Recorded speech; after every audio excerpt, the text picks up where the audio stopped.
Okay, good morning, everyone. I have to make sure you're all listening. Right, okay. Uh, my name's Christine Rayner, and I'm from Tangram, and we're specialists in marketing with a specific focus on small businesses.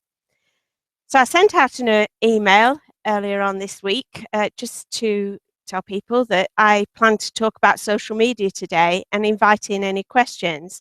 I had a great response, so thank you very much to those people who took the time to send me questions.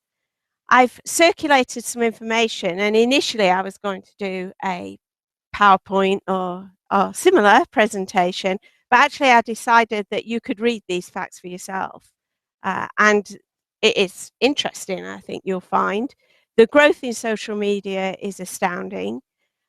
It used to be said about Facebook that if it were a country, it'd be the third largest in the world. If it were a country today, it would be the largest in the world with 1.65 billion active monthly users. I don't want to go through those statistics because, like I say, you can read them yourself. So what I wanted to do was focus on the questions which are around two of the most commonly used platforms, which are Facebook and LinkedIn. So if we have a look at the first question, so you've got your list of questions, and that says, would someone like to tell me? I can't quite read it. Thank you. So does a one size fit all for every business? No, it doesn't. As with any marketing, what you actually need to do is tailor your marketing to your product, to your customers. And in fact, one underlying thing that comes through these questions is the fact that you do need to know who your target market is. And once knowing who your target market is, you need to know where it is that they hang out. Where is it that do they use social media?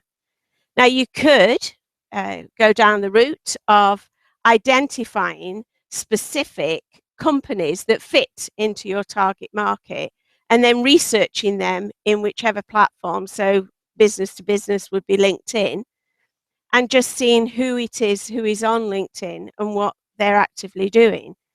But the other way is to actually ask your customers, your existing customers, do they use social media? What do they use it for? What do they like to see on social media?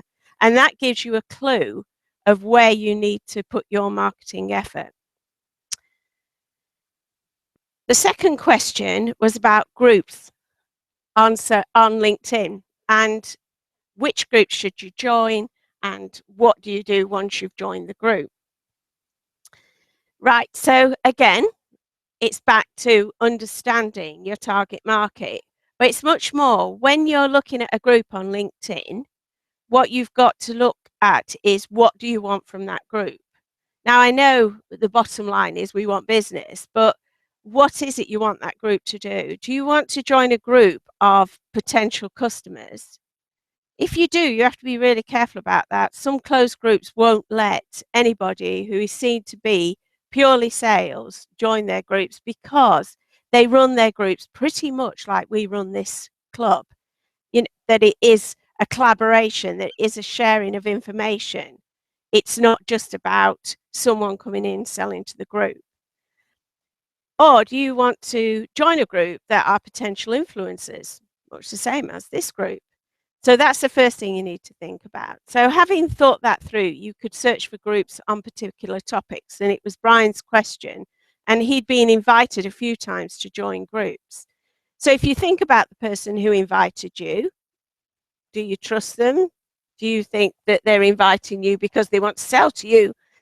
Or do they actually feel that you'll get value out of that group, or you'll bring value to that group? And certainly what a group allows you to do is demonstrate your knowledge, skills, and expertise. So use the group. How do you use it? Participate. Answer questions, ask questions, and comment. So on question 3, and I've grouped this together with question 10. how do you measure social media and how do you interpret the measures that are available? That is a really big topic. But what I'd say to you is, as with any marketing effort, what you need to do is set objectives for your social media. It's no different from anything else. It's still a marketing tool. So you need to set yourself objectives and then measure against those objectives on a regular basis. One of the things about social media is that there is an awful lot of free measuring tools available. If you use Twitter and LinkedIn, you might use something like Hootsuite, which gives you those measures at a very basic level, but often useful enough for what we would want. Or Facebook has its own insights. Any of these topics I can talk to you individually about, or if we thought it was interesting enough, we could do a small focus group. So question 4 was about platforms and are they specific to different groups? Well, yes, they are. I've already alluded to LinkedIn are very, very clear about their objective, and that is to bring businesses together. So it's a business-to-business platform. It's a very good platform. You can see the statistics about how people have engaged. What I do find interesting is the gender split on LinkedIn. I think you'll find it's very male dominated. Exactly, yes, it is a reflection of the boardrooms and businesses in the UK, although we're seeing some changes in that at the moment. So what you would say is that if you we have people here who are a mix of business to business and business to consumer. So they might use both platforms, and if they do, they need to have different content because they need to have different focuses. Twitter goes across the platforms actually and can be used as a broadcasting tool. Specialists in social media will talk about engagement, and engagement is fantastic. Any kind of engagement we have with our customers is great, but engagement through social media takes a lot of time. It means that you actually have to encourage engagement. So what I'd say is if you don't have the time, you will still use Twitter to draw people to your LinkedIn postings or to your actual website. Okay, question 5 is, well, again, it's back to identifying businesses you want to work with. So it's asking your customers. One of the things that LinkedIn did was halve the degrees of separation. So the standard term is 6 degrees of separation. On LinkedIn, for LinkedIn members, so those who are signed up for LinkedIn, it's actually 3 degrees of separation. So in fact, what they're saying is that if you want to contact somebody on LinkedIn, any member at all, you're only 3 degrees from that member. What does that mean? I used to think, what on earth does that mean? You're actually just 3 people away. And I know that that works because I've done research for my clients. And when I found a particular contact, I can see I'm 3 degrees away. So what you could do is plow through those people. So getting introductions as you go along, but you have to be very clear that about your purpose in that and that you're actually going to bring value and you're not just going to do this huge sales pitch. Question 6, love this question. Why didn't you like my Facebook page? Probably because I didn't know you had one. Why didn't you like mine? Because you probably didn't know I had one. So actually that is a clue. And one of the things I'd ask all of you to do is that if you're using social media, follow each other on Twitter. You know, 20 new followers, 20 quality followers. These are 20 quality followers. These are people you trust and like who will give you content to retweet. Like each other's Facebook. Repost each other's postings on LinkedIn. Support each other like we're doing the club. And that will benefit all of us. Question 7 was, are likes important? Maybe, maybe not. There's some people who don't think so, some people who do. I quite like them because I think that they show that people are looking at my posts, are looking at the things I'm putting up there. They don't necessarily lead to engagement, but they actually just demonstrate that there is some level of acknowledgement. Question 8, how to find time to keep up with social media. I'd agree. This is a time-intensive marketing tool. We talk about it being free. Cost-wise, it's free. Time-wise, it's not at all free. I think you could do something around, what I was thinking was an hour a month to pre-schedule 1 month's postings on LinkedIn and Twitter, but 15 to 20 minutes per day to actually make sure that that's working. And that, I'd say, was the minimum. What you're looking to do on Twitter is a minimum of 3 tweets a day. Don't be frightened of using the same tweets. I've got 1,700 followers on my late breakfast Twitter feed, and if you watch it, it's just constantly moving. So unless you're sat there staring at it every minute of the day, nobody, not all of your audience, will see all of your tweets. And that is the same with content. Please remember that it's like advertising. People will say to me, oh, I advertised in that magazine once and got nothing back. Well, you won't. Do you all read every single advert that's in a magazine? You read the ones that catch your eye, but you don't necessarily action them. The old adage with marketing is repeat, repeat, and repeat again. So you've got to hit it at least 3 times.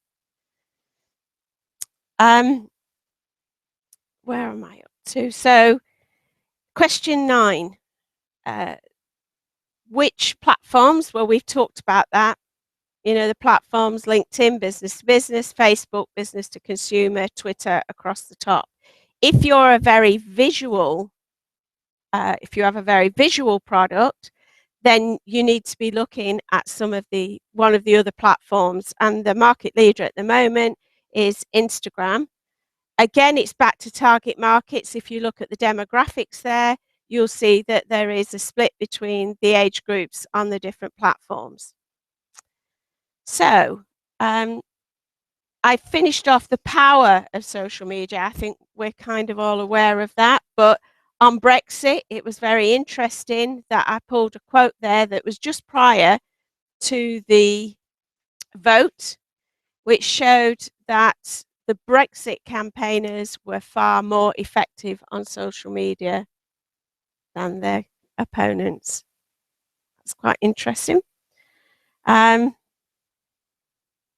I've given you some very simple tips, and now I'm happy to take questions. Does anybody have any questions they'd like to ask?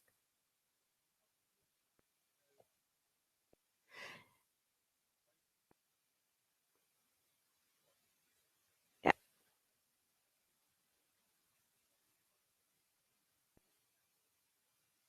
Right, okay, because I use Hootsuite. I use the free. Yeah, sorry. I do have a microphone, actually, if you're happy to use it. If you'd rather I just repeat the questions. Okay. So the question was, are there any other platforms that you can use that will go across platforms? Personally, I believe Hootsuite is the best, and I still use the free one. There's TweetDeck as well, but I think any of them above a certain number of accounts would charge you. Yeah. So there's also Social Umph that doesn't do an auto follow back. Yeah. See, I don't use auto follow backs. No. Because I've had some very unsavory people following that I would not in a million years want to follow back, and I've actually blocked them so that they don't follow me. So I would be very cautious. If you're monitoring your social media every day, that's fine. If you're not, then I'd be very cautious about doing auto follow backs. I like Hootsuite because I've got Facebook. No, I've got LinkedIn group, LinkedIn, and Twitter. And you're right, I'm at my max with 3. That's as many as you can have on a free account.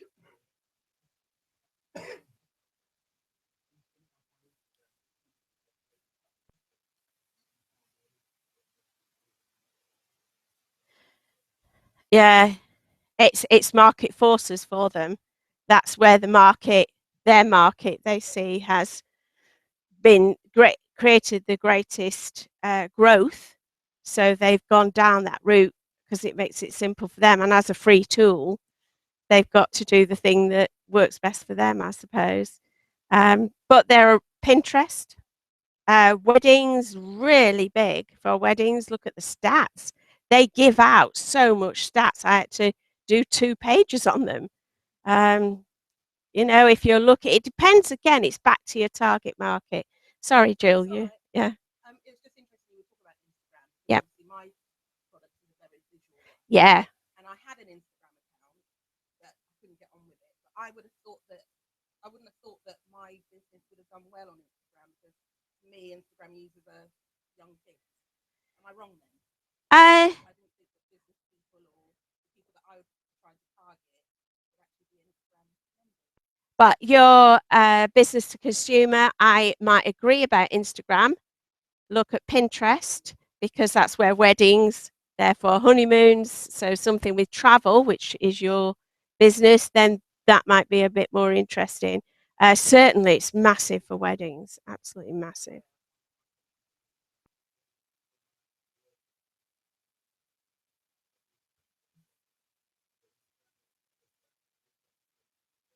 Yeah,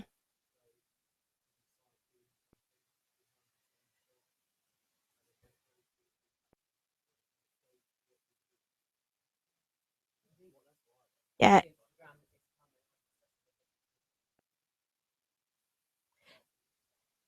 yeah. I think Instagram. Well, it's the market leader. It's got yeah, it's huge. So it's actually yeah.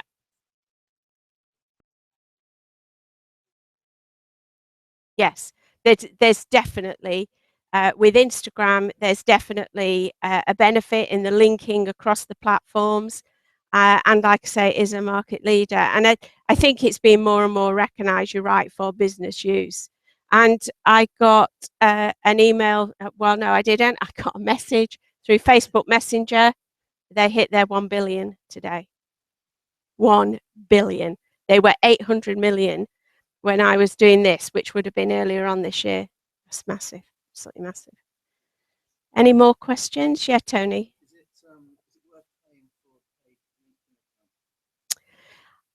Is it worth paying for a LinkedIn account? It all depends on what you want to use it for. It does give you greater flexibility in that you can email directly members of LinkedIn. So it's worth thinking about because also it's a month by month account. So you could do it for 3 months, use it for what you want to do, make the right connections, and then stop using it and go back to the free account. They do lots of offers. I've got an offer at the moment for £70 off LinkedIn advertising, um, which I am actually allowed to pass on to anybody who is thinking about going down that route. But as long as you haven't used a voucher before, of course.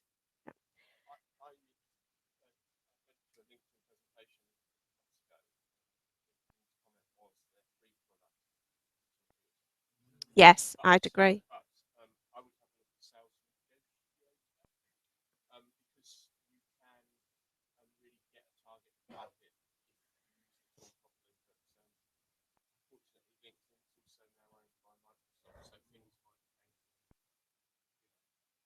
Yeah, exactly. Yeah. How are we going for time, Paul? So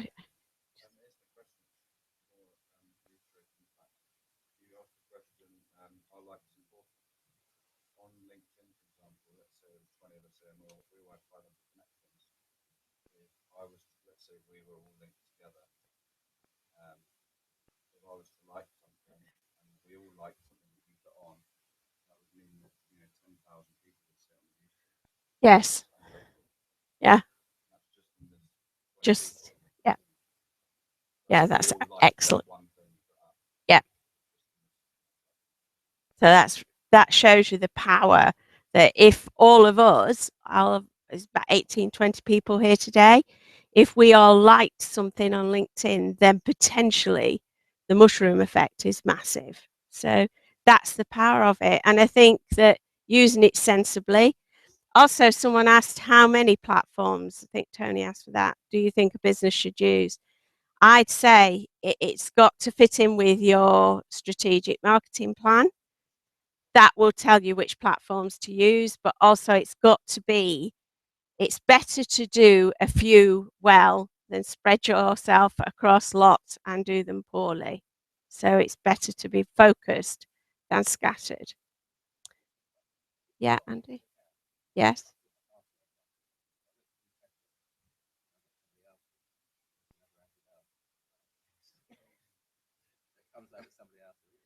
Whoa. Yeah, but I know the other Andy Bell, he changed yours. If you go to their, it's about passwords on LinkedIn and the fact that they weren't discriminating enough to know that there were two people with the same name who worked at the same company. That's a little bit scary, actually. That, in fact, it's quite scary. I would actually send an email to their customer services and put maybe in the title something like security breach, because that's exactly what it is. And they could be in a lot of trouble if that went viral, I think, because that's quite scary on the data protection side.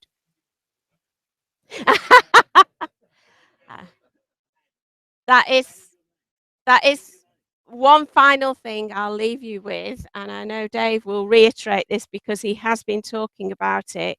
Please change your passwords regularly. There's a scare story going around Facebook at the moment. There is something called Password Manager. Well, there's probably several of them you can put on your phone that will allow you to manage your passwords. So that might be something to think about. Thank you very much. And if you've got any other questions, then I'll be here after the meeting today. Failing that, then I'm Christine from Tangram.